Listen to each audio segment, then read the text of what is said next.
Hello everyone, আসসালামু আলাইকুম। আশা করি আপনারা সবাই ভালো আছেন, আমিও ভালো আছি।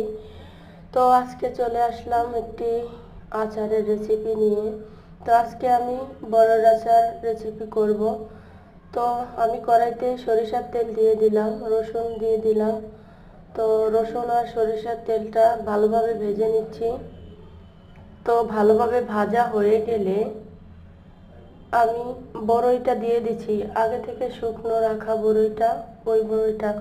আর এরই মাঝখানে আমার কড়াইটা না একটু তেল ছিটা হয়ে গেছে, তা আমার ক্যামেরাটা একটু এলোমেলো হয়ে গেল। তো আবার ফিরে আসছি সেই বড়ই আচারে। তো বড়ই আচারটা আমি তেল আর রসুন ভাজি করে তারপরে বড়ইটা দিয়ে দিলাম। বড়ইটা দিয়ে কিছুক্ষণ নেড়ে চেড়ে নিচ্ছি।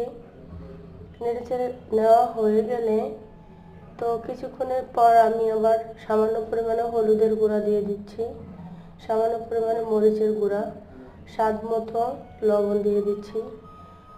তো লবণ, হলুদের গুঁড়া, মরিচের গুঁড়া দেওয়া হলে আমি আবারও ভালোভাবে বড়ইটাকে মশলার সাথে মেখে নিচ্ছি।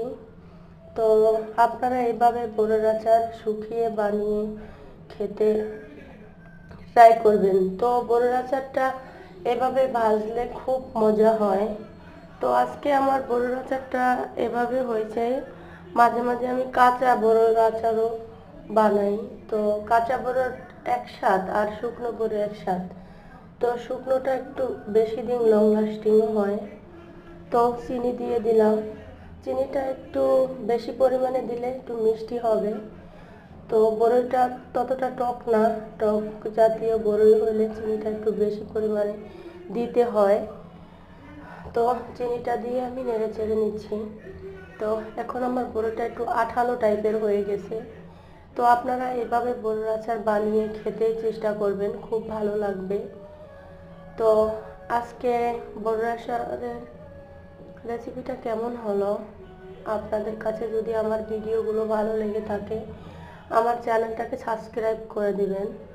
তো এখন আমি দিয়ে দিচ্ছি পাঁচফোড়ন। পাঁচফোড়নটা দিয়ে পাঁচফোড়নটাকেও বড়ির আচারের সাথে মাখিয়ে নিচ্ছি। তো আমার সবগুলো উপকরণ দিয়ে দেওয়া হচ্ছে।